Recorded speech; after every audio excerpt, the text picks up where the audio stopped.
Meus irmãos, que a graça do nosso bom Deus, na pessoa do seu Filho, esteja conosco esta noite, para desfrutarmos de sua santa e preciosa palavra. Nós estamos vendo o livro de Êxodo, onde Deus se apresenta para Moisés no Monte Horebe, no Monte de Deus. Moisés tem uma surpresa ao encontrar-se com o Senhor Jesus Cristo no Monte Horebe. E nós vamos ver o versículo 2, que diz: apareceu-lhe o anjo do Senhor numa chama de fogo, no meio de uma sarça. Moisés olhou, e eis que a sarça ardia no fogo, e a sarça não se consumia. A sarça ardia no fogo, mas a sarça não se consumia. Então, o que nós veremos hoje é a respeito da beleza incomparável de Deus na aflição. A beleza incomparável de Deus na aflição. E eu pergunto a você que está ouvindo: você vê alguma beleza em Deus quando está passando por alguma aflição? Ou você só consegue enxergar a dor, o sofrimento e esquece de que há um Deus belo? Então é importante você parar para refletir: quem é Deus na sua vida? Quais são as vezes que você consegue enxergar a Deus pela fé? É só quando as coisas estão indo bem que você está grato a Deus, louvando com sua alma. E quando vem dias de aflição, você esfria, e você desanima, e você murmura, e você fica insatisfeito, deprimido, porque não consegue ver beleza alguma em Deus, porque a aflição cega você. É assim em sua vida. Hoje nós veremos que há beleza em Deus, inclusive na aflição. Observe a aflição do povo de Deus. É importante que você tenha consciência disso. O povo de Deus, ele foi chamado deste mundo para o reino do seu Filho, para passar por aflições, para ser perseguido pelo mundo, para ser odiado pelo mundo. E Jesus Cristo disse: olha, se chamaram a mim de Beelzebul, que dirá de vocês? Se perseguiram a mim, perseguirão vocês também. Então neste mundo não há conforto que venha dele, deste mundo. É preciso que você entenda que nesta vida você passará por aflições. E pode ser que você passe por muitas aflições, e pode ser que você passe por poucas aflições. Depende de como o Senhor quer lidar com você. Mas observe: apareceu-lhe o anjo do Senhor numa chama de fogo, no meio de uma sarça. Moisés olhou, e eis que a sarça ardia no fogo, e a sarça não se consumia. O que é que Deus está passando? Que mensagem para o povo? Através de Moisés, nessa visão, nesse evento, nesta teofania, nesta aparição do Senhor. Veja bem, Deus estava passando para Moisés e para o povo de Israel o seguinte: olha, vocês são como essa sarça, vocês estão sofrendo o fogo ardente da opressão dos egípcios, mas entendam, como essa sarça que não se consome, vocês não serão consumidos pela ira de Faraó. Então, o que Deus estava passando de mensagem para aquele povo era isso: não desanimem, por mais ardente que seja esse fogo que vocês estão passando, vocês não serão consumidos. E eles estavam passando pela fornalha, sim, por um fogo extremo no Egito. Veja o que diz em Êxodo 3:7. Disse ainda o Senhor: certamente vi a aflição do meu povo que está no Egito, e ouvi o seu clamor por causa dos seus exatores, conheço-lhe o sofrimento. Então observe que Deus aqui reconhece que havia aflição, que havia sofrimento para o povo que Ele escolheu, para o povo que Ele redimiu, para o povo que Ele chamou para si. Sofrimento para o povo de Deus, sim. Deus confirma aí: vocês estão passando por dores terríveis, estou vendo. No entanto, esse fogo não vai consumir-os. E que fornalha foi essa do Egito, meus irmãos? Que fornalha? Observe a ordem de Faraó. Quando viu que o povo de Israel crescia e se tornava numeroso, ele disse: não, esse povo não pode se tornar mais maior do que o povo do Egito. E disse o quê? Chamou as parteiras e disse: matem todo filho, homem, menino, que nascer dos hebreus. Veja que dor para uma mãe ver a parteira sufocando a criança, matando a criança. E as parteiras temeram ao Senhor e não fizeram. E aí o rei as chama e questiona-as: por que vocês não mataram como eu mandei? E ela: não, rei, é porque elas são têm um vigor tão grande que quando a gente chega lá, a criança já nasceu. E aí o rei diz: tá certo.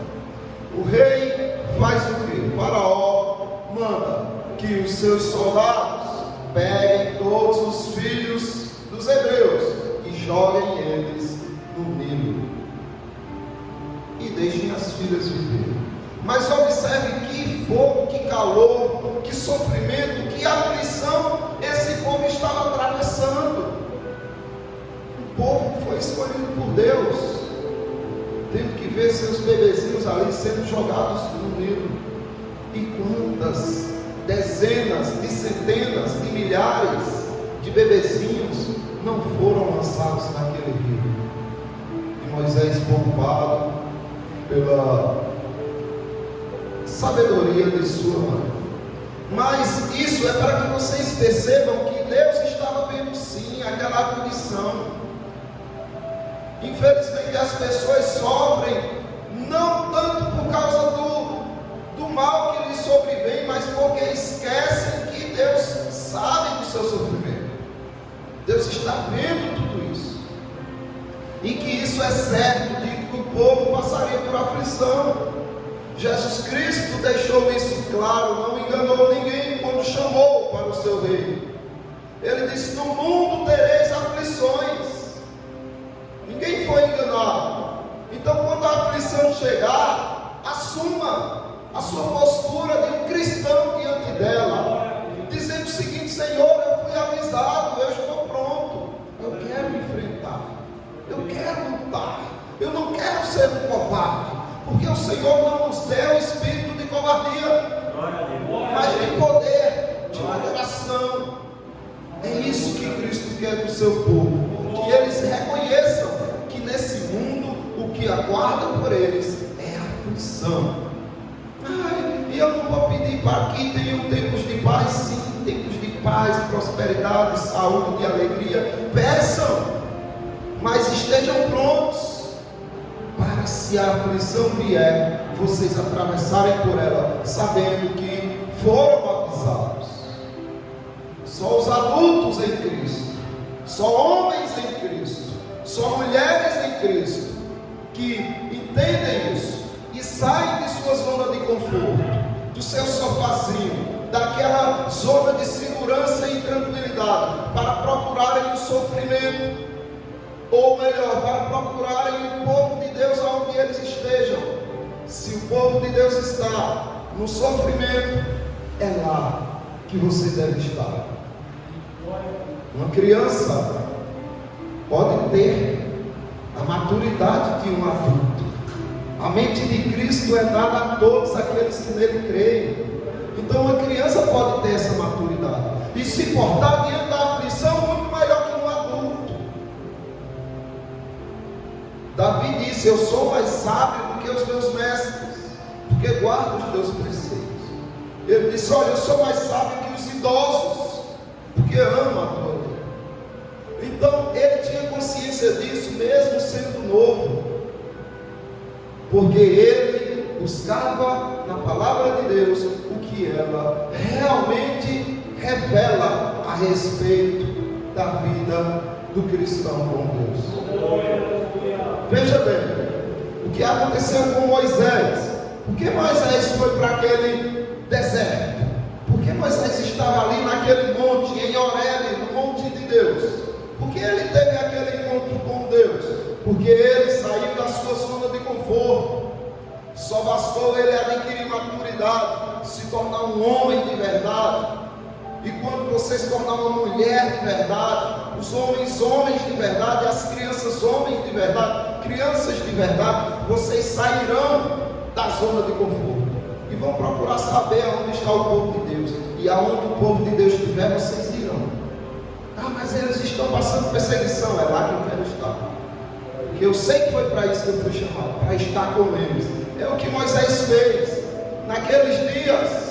Sendo Moisés já homem, saiu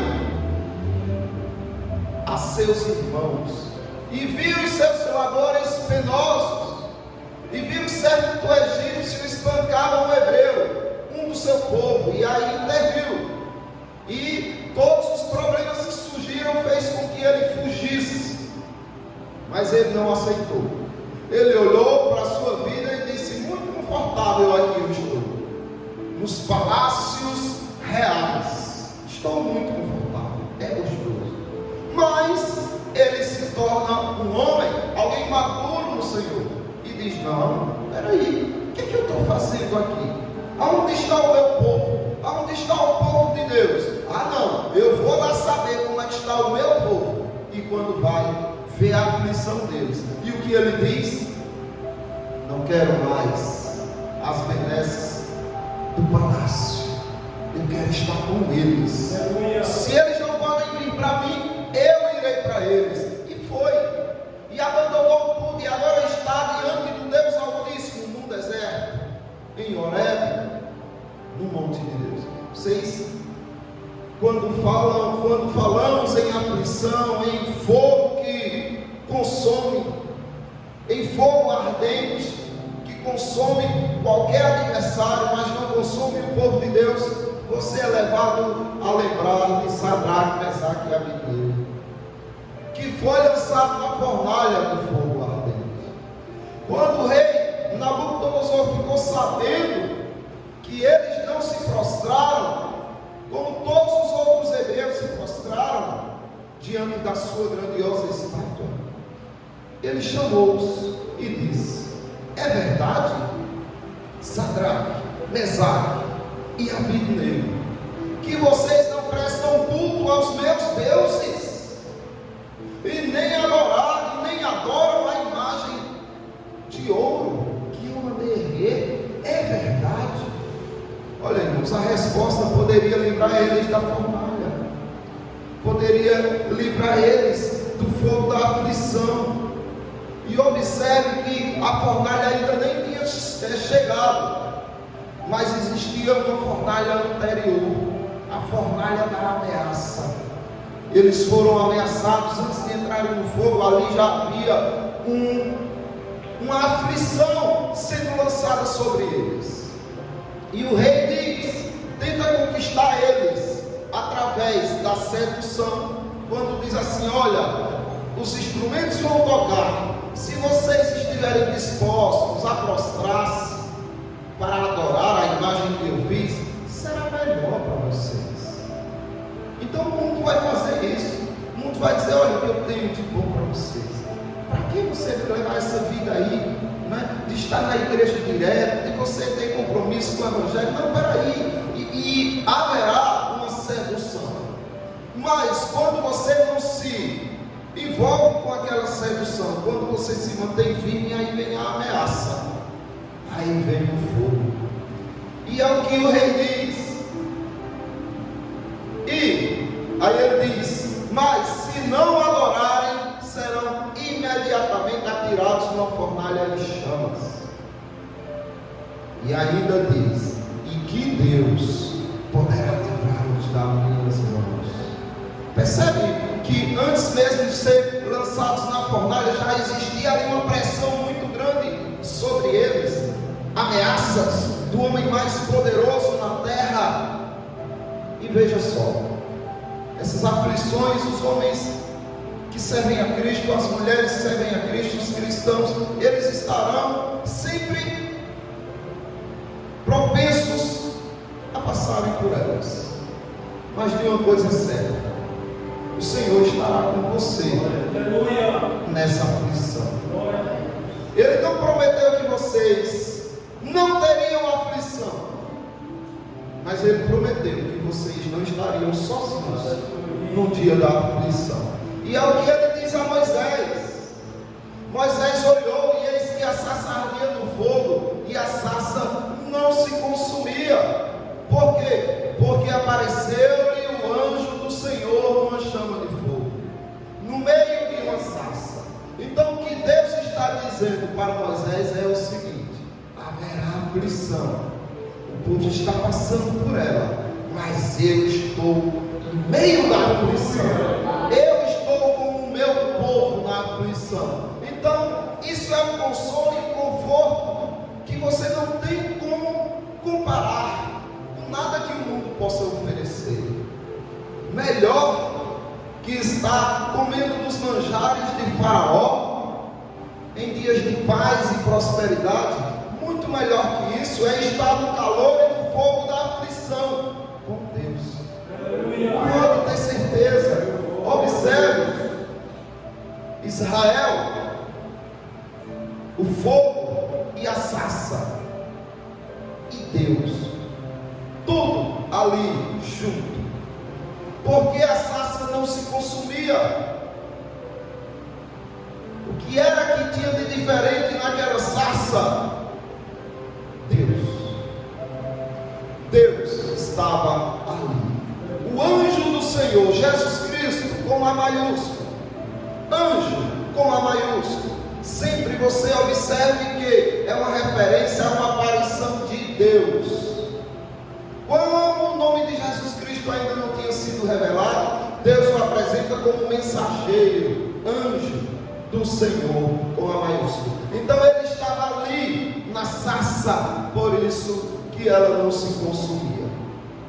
Era o Senhor na sarça. E observe se não é o versículo 4 do capítulo 3 de Êxodo: vendo o Senhor que ele se voltava para ver, Deus, do meio da sarça, o chamou e disse: Moisés, Moisés.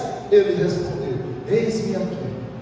Mas preste atenção: Deus, do meio da sarça. Aquele fogo estava ali, ardendo na sarça.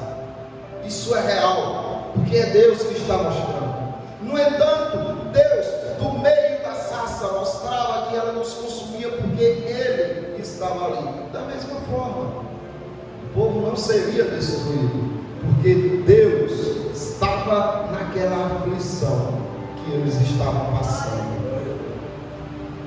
Veja, as vezes que o anjo do Senhor atuou são inumeráveis, e para que a gente fale, a gente levaria muito tempo. Mas eu quero trazer alguns momentos onde o anjo do Senhor se mostrou em algumas situações de aflição.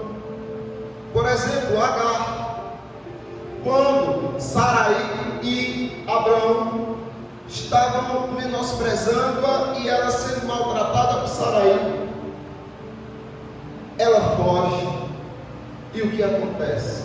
O anjo do Senhor encontrou Agar. Então, em tempos de aflição, de abandono, com certeza certeza o anjo do Senhor, com certeza Jesus Cristo estará com você naquela aflição. Então não se preocupe, porque todos viraram as costas para mim. Não, o que é que tem? Cristo aparecerá ainda mais, Cristo estará ainda mais próximo de você, porque Agar experimentou esse momento só porque ela foi abandonada. O abandono de Agar resultou na presença do anjo do Senhor. Aleluia! Que abandono abençoado é aquele que vem sobre os fiéis do Senhor, porque Cristo se apresenta ali. Observe, o Senhor também se faz presente nas injustiças, como foi no caso de Jacó.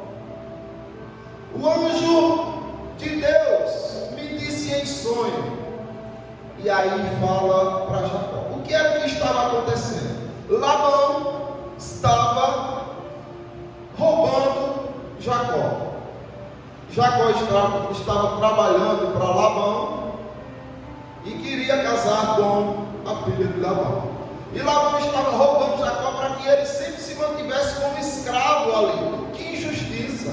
Então ele dizia: olha, ele olhava, tem mais ovelhas malhadas, tem menos listradas. Então eu vou fazer o seguinte: olha, as malhadas que nascerem são minhas, e as listradas que nascerem serão tuas. Aí Jacó, está certo. O que Deus fazia? Fazia com que nascesse mais listradas. E Labão: nossa, não, para, olha, agora serão as malhadas tuas, e as listradas serão minhas. Aí só nascia malhada. E aí Jacó foi crescendo e enricando até que pôde se libertar de Labão. Por quê? Porque o anjo do Senhor esteve com ele na injustiça. Que injustiça tão abençoada é aquela que nos aproxima do Senhor e que faz com que o Senhor venha em nosso socorro. E mais, você vê José, foi lançado no Egito. Nossa, quanto sofrimento esse rapaz passou. Meu Deus, quem suportaria tamanha aflição, tamanho fogo ardente querendo consumi-lo? Odiado pelos irmãos,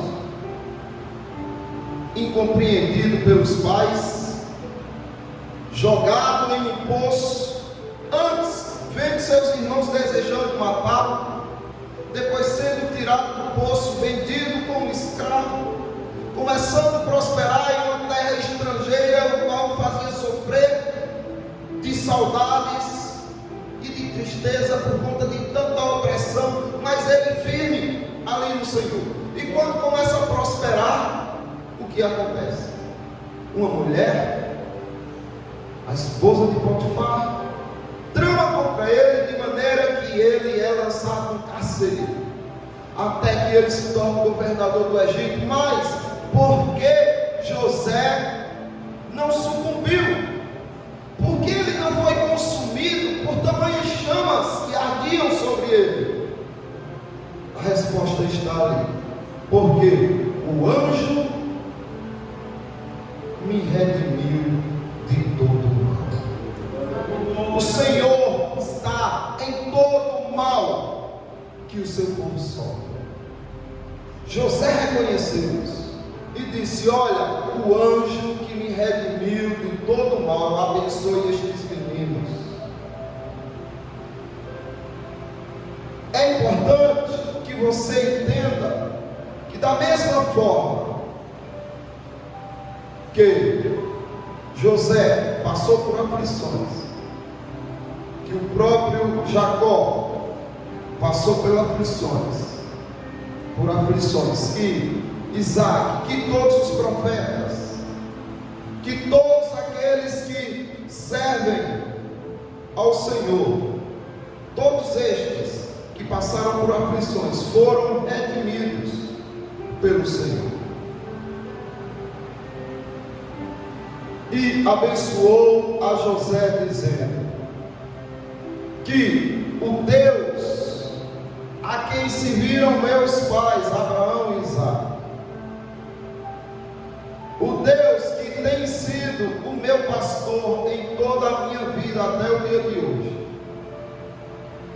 O anjo que me redimiu de todo mal, abençoe esses meninos. Então, o mesmo anjo que foi proteção total para Jacó, seria para José, para os filhos de José e para toda aquela descendência que pertence ao povo de Deus. Jacó também sofreu aflições terríveis. Seu próprio irmão o caçava para matá-lo, porque passou a odiá-lo. E o anjo do Senhor, que redimiu Jacó, que redimiu José, que redimiu Benjamim, Efraim, todos os outros a quem o Senhor escolheu, estava em todo esse mal que eles sofreram. Então é importante que você não desanime nunca. O Senhor estará sempre, não importa o tamanho da aflição. Qual a aflição maior alguém passou abaixo de Cristo? Qual a aflição maior que aqui passou o nosso pai Abraão, que foi chamado para executar, assassinar, matar o seu próprio filho? E Deus diz: olha, sai, pega teu filho, olha, é teu único filho, lembra a quem tu amas, leva e sacrifica para mim. Que dor para esse pai, hein? Que aflição tão grande. Mas o anjo do Senhor chamou do céu: Abraão, Abraão, eis-me aqui. Respondeu ele: não toque no rapaz, disse o anjo. Aleluia. Não lhe faça nada. Percebe que o anjo do Senhor sempre estará com você nas maiores aflições, como esteve com Jacó em todo o mal que ele sofreu, como esteve com Agar, como esteve com todos os seus profetas e apóstolos. Está com você. O Senhor está nas maiores aflições. Lembra de Sadraque, Mesaque e Abednego e do que disse Nabucodonosor a eles? E quem é o Deus que vos poderá livrar das minhas mãos? Esse Deus esteve com esses três. E a resposta deles ao conforto prometido e a ameaça lançada foi a seguinte: ó, Nabucodonosor, quanto a isto, não necessitamos de responder. Se, observe, uma condicional. Eles não tinham certeza que Deus os livraria. Eles dizem: se o nosso Deus, a quem servimos, quer nos livrar, Ele nos livrará da fornalha de fogo ardente e das tuas mãos, ó rei. Mas, se não, fica sabendo, ó rei, que não serviremos aos teus deuses, nem adoraremos a imagem de ouro que levantastes. Por que eles tinham tanta força e tanta segurança? Porque eles sabiam que Cristo, que Deus, estava com eles ali. Aleluia. Eles se apresentaram prontos para a fornalha, prontos para a aflição. É ela que temos que encarar. Então irei. Não me importa, ó rei, tuas ameaças. Eu só quero que antes de morrermos, se o Senhor assim nos entregar a morte, eu só quero uma coisa: que o Senhor fique sabendo que não nos curvaremos aos teus deuses, mas seguiremos firmes diante da aflição. Veja só, esses três homens, Sadraque, Mesaque e Abednego, caíram atados dentro da fornalha sobremaneira acesa. Deus não os livrou da fornalha, deixou que eles caíssem lá. Como a sarça também estava ali, sendo o fogo ardendo sobre ela, mas não consumindo-a. E observe o resultado disso: existia uma companhia com eles dentro da fornalha. Cristo já aguardava por eles dentro da fornalha. E aí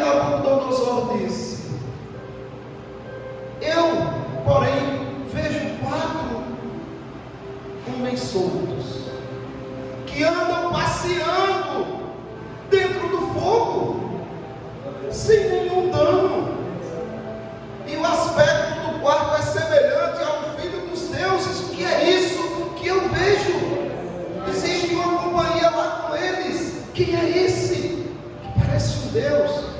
Não parece um Deus, é Deus. Estava com eles lá, como está com você nas suas aflições. Meu Deus, e por que não se alegrar nas aflições? Por que não ver beleza em Deus nas aflições? Que injustiça para com o nosso Deus, que maldade para com o nosso Deus, murmurar nas aflições e se alegrar nele na prosperidade. Meu Deus, quer dizer que ele só vale se der o que você quer. Que cristão é você? Ah, mas dói, sofro e é difícil. Sim, é difícil, mas e o que dizer do que passaram os profetas, os patriarcas, do que passaram os apóstolos?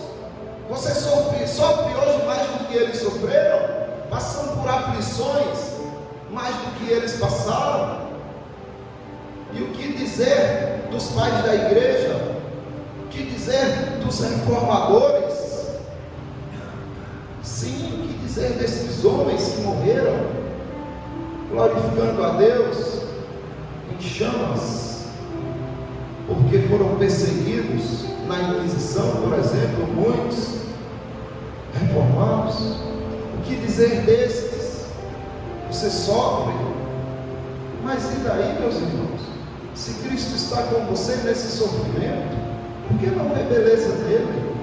Você sofre, e o que dizer do que Cristo sofreu por você? Pare para pensar nas coisas que Jesus Cristo sofreu por você.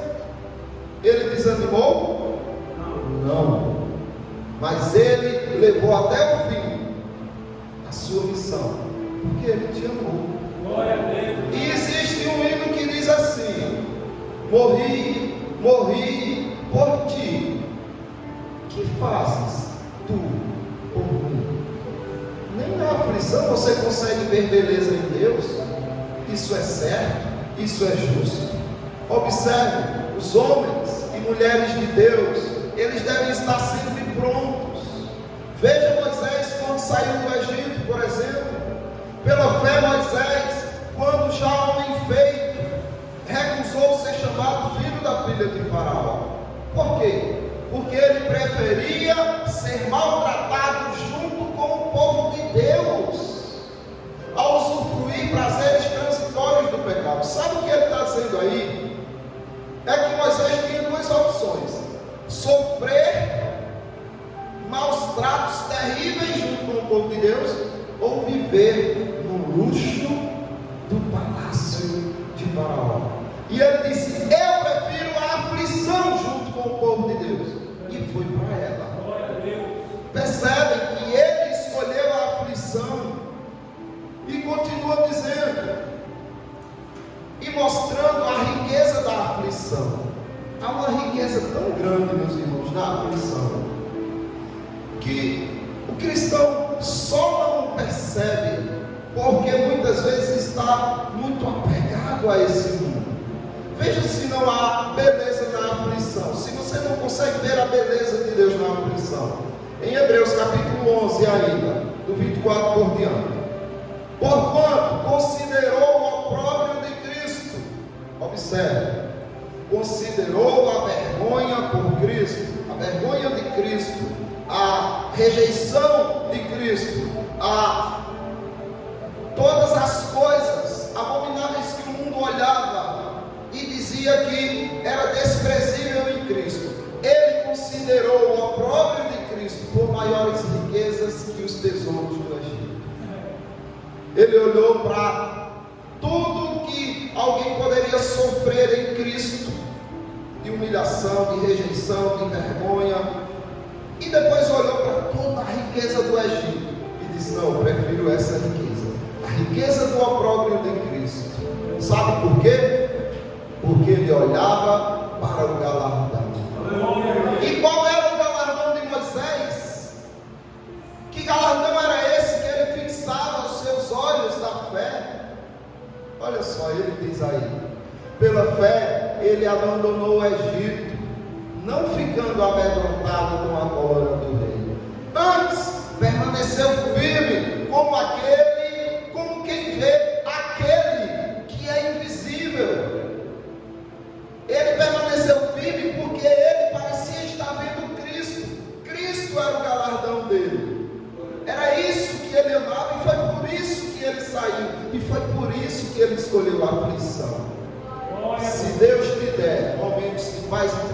cuidado e desfrute, mas esteja pronto para um dia que Ele queira ser honrado por você na aflição. Ele tem uma promessa: Ele nunca te deixará só. Observe, Mateus 28:20 diz: e eis que estou convosco todos os dias, até a consumação dos séculos. Temer o quê? Fugir de quê? Não é, meus irmãos, se você tem Ele no meio das aflições. Que Deus abençoe os irmãos.